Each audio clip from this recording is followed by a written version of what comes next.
What's up YouTube? Welcome back to another video, the second video on my channel, and today I'm going to be breaking down to you all the events, the investigation, and the theories of one of the most popular unsolved mysteries on the internet, the Dyaltov Pass Incident. What transpired during this event led to the deaths of 9 hikers, and to this day is still not clear on how or what happened.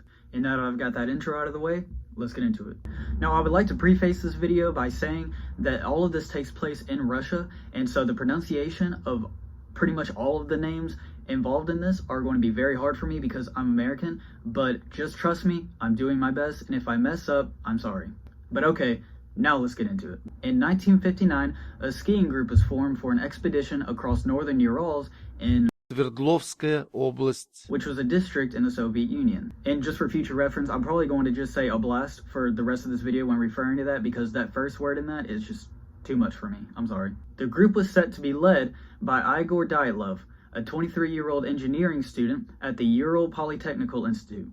Igor got together a group of 8 people, most of whom were either students, peers, or in some way affiliated with the university.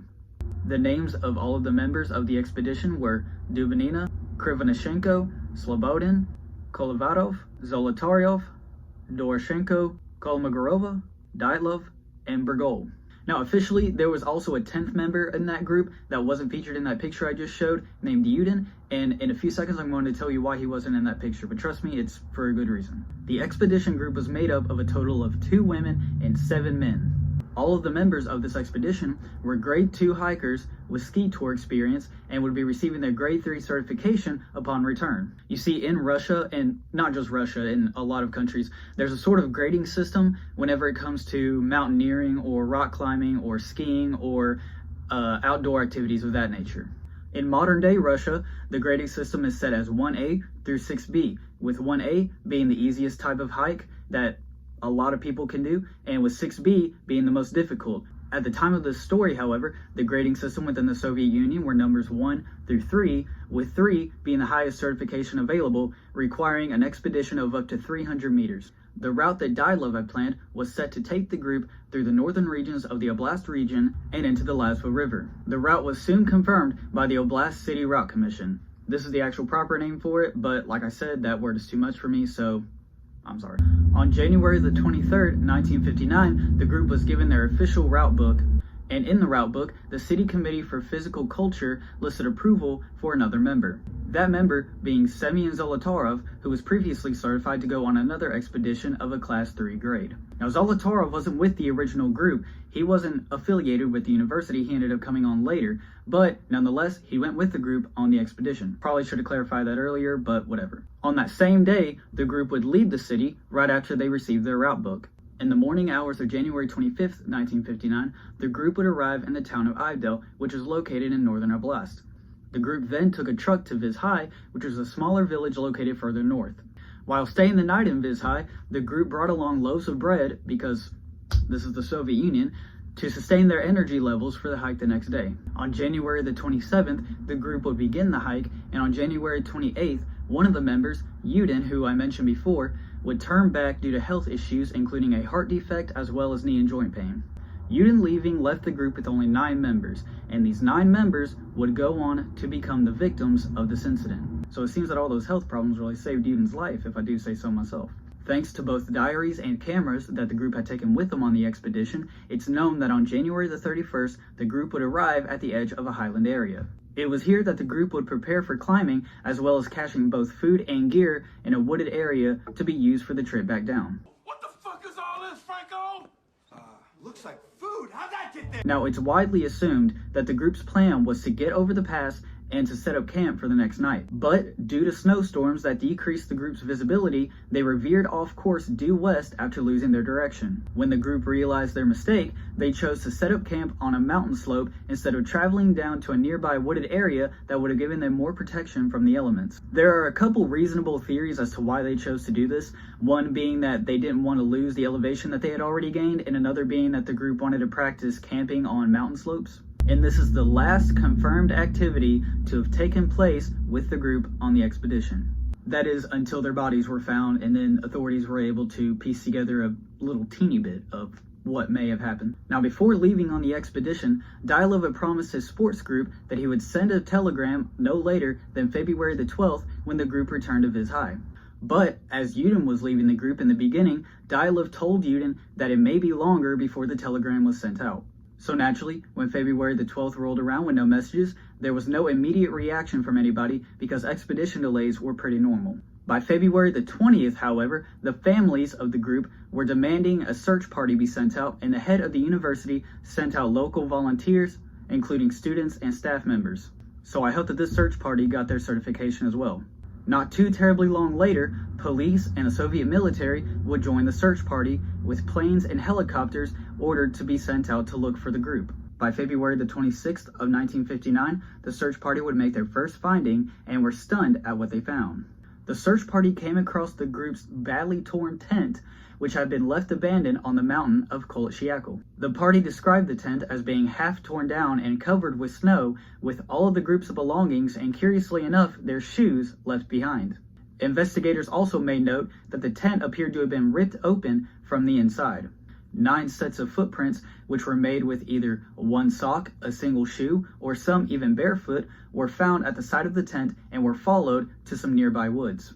After roughly 1,600 feet, though, the tracks became covered with snow. At the forest edge, the remains of a small fire were found, along with the bodies of Krivonishenko and Doroshenko, who were dressed only in their underwear. To really kind of put into perspective how odd it was finding them in only their underwear with their shoes left behind, the temperature at that time was said to be between -13 and -22 degrees Fahrenheit. So you know that these people were out there shivering, and I mean shivering. It was said that the branches of a nearby tree to the fire site were broken up to 5 meters up, suggesting that one of the members may have climbed up the tree to look for something, possibly the camp. In between the pine and the camp, the group was able to find 3 more bodies, those belonging to Kolmogorova, Slobodin, and Dyaltov himself. The corpses were found in poses that suggested that the 3-person group had been trying to return to camp. It should also be noted that the corpses were found at 980, 1,570, and 2,070 feet from the campsite. The last 4 missing hikers took more than 2 months for the search party to find. On May the 4th, 1959, all 4 missing hikers were finally found under 13 feet of snow further into the woods than the campsite was. I should also add that the bodies were found in a ravine, which is pretty weird in and of itself. 3 out of the 4 bodies that were found were said to have been better dressed for the weather than the others. It was also suggested that the clothing of those who had already died had been removed to be used by the others. For example, Dubinina's body was found with Krivonishenko's used and torn trousers with her left foot and shin wrapped in a torn jacket. Now, when the first set of bodies was found, a medical examination said that no injuries sustained by any of the people could have killed them and that they all had died of hypothermia. After the 4 bodies in May were found, however, everything changed. Brignol had suffered major skull damage, and Dubinina and Zolotaryov had suffered chest fractures. And these weren't any old normal chest fractures or skull cracks or anything either. In fact, it was said that the force needed to cause the kind of damage that was found on these bodies was equivalent to that of a car crash.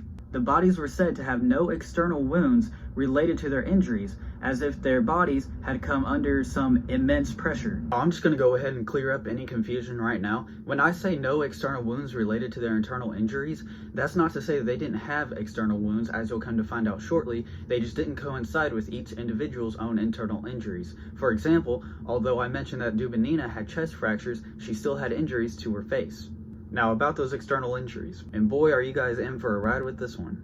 The bodies that were found suffered major soft tissue damage to both their head and to their face. Dubinina was missing her tongue, eyes, part of her lips, facial tissue, as well as fragments of skull bone. Zolotaryov also had his eyeballs missing, with Kolevatov missing his eyebrows. Now naturally, after the bodies were discovered, the investigators did the only sensible thing to do and called Batman. Just kidding, obviously, but a legal inquest was filed because, body parts were falling off.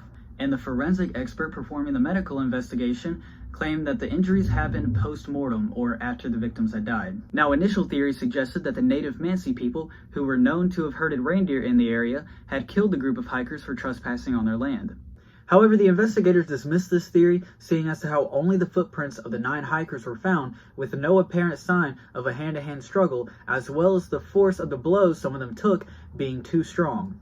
Later on, journalists reporting on the available parts of the inquest files claimed that it said the following: 6 out of the group had died of hypothermia and 3 of fatal injuries. There were no indications of other people on the mountain at the time. The victims had died 6 to 8 hours after their last meal. Traces from the camp suggested that the group had left fully of their own accord. Some level of radiation was found on the group's clothing, which is pretty weird. Pretty goofy little tidbit. The released information contained no information about the victims' vital organs. And lastly, that there were no survivors. In 1997, it was revealed that some of the film negatives from Krivonishenko's camera were being kept in the private archives of one of the investigators before later being donated to his daughter. Diaries from the hikers were released to the Russian public domain in 2009. On April the 12th, 2018, Zolotaryov's remains were exhumed and re-examined because of the crazy initiatives and accusations being made by Russian tabloids. One expert working on the re-examination claimed that the DNA analysis of Zolotaryov's body didn't match any of his living relatives. It also turns out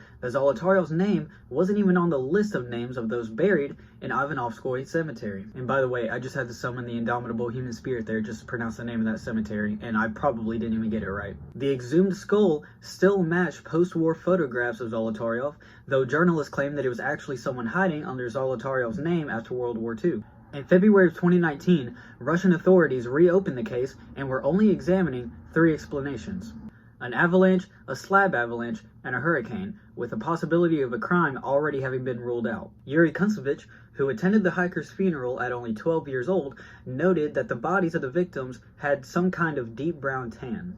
A separate group of hikers 31 miles south of where the incident occurred claimed to have seen strange orange spheres somewhere to the north on the night that the incident occurred. Similar reports from the following areas would continue from February to March of 1959. The witnesses to this strange phenomena included not only civilians, but a meteorology service and the military. However, these sightings weren't recorded in the 1959 report of the incident, and the witnesses came forward years later. In 1999, the Dyaltov Foundation was formed with the aim of continuing the investigation and the preservation of the Dyaltov Museum in the memory of the hikers. On July 1st, 2016, a memorial plaque was inaugurated and dedicated to Yuri Yudin, who died in 2013. Yuri Yudin was the only surviving member of this expedition. On July 11th, 2020, the head of Urals Federal District ruled that an avalanche had caused the deaths of the hikers, with a computer simulation as well as Swiss researchers agreeing. However, there is a good amount of confirmed contradictory evidence to the avalanche theory, which includes things like the location held no signs that an avalanche had taken place. Over 100 expeditions after the incident have taken place and reported no signs of conditions that would have caused an avalanche. Analysis of the terrain concluded that even if an avalanche had taken place on the night of the incident, that it would have blown right past the tent. Both Zolotaryov and Dyaltov himself were very experienced skiers and likely wouldn't have set up camp for the group directly in the path of a potential avalanche. The last piece of contradictory evidence states that the 9 sets of footprints that were found of the victims were at a walking pace and weren't running away from any potential danger, both real or imagined. And now, let's get into some other theories as to what may have happened. One theory suggests that katabatic wind could have occurred, making it impossible for the group to stay in the tent. Katabatic wind, and I hope that I'm saying that right as well, is an extremely rare natural phenomena in which swirling winds carry high-density air from an elevated slope downward, sometimes at hurricane-level speeds. And that leads directly into the next theory, a hurricane.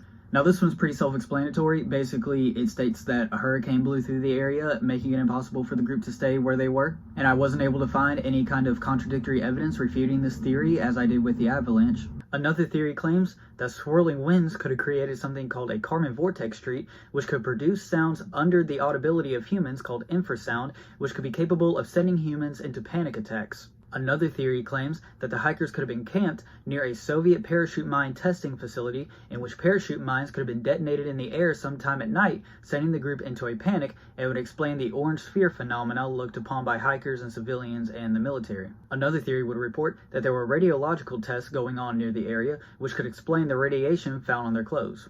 Another theory claims that hypothermia suffered by the group could have caused them to paradoxically undress themselves. Paradoxical undressing is a phenomenon in which whenever a person gets cold enough to where they're about to die, their body, in a last-ditch attempt effort to make them feel warm, starts raising the core temperature of their body. This can make a person feel really, really hot and cause them to lose layers of their clothing as they take them off to try to cool down. And the very last popular theory suggests that a romantic encounter between 2 or more people in the group could have led to a violent dispute, which could have led to the deaths of all the hikers. However, this theory has been contradicted by people who knew members of the group, saying that the group altogether was very harmonious at the time of their departure.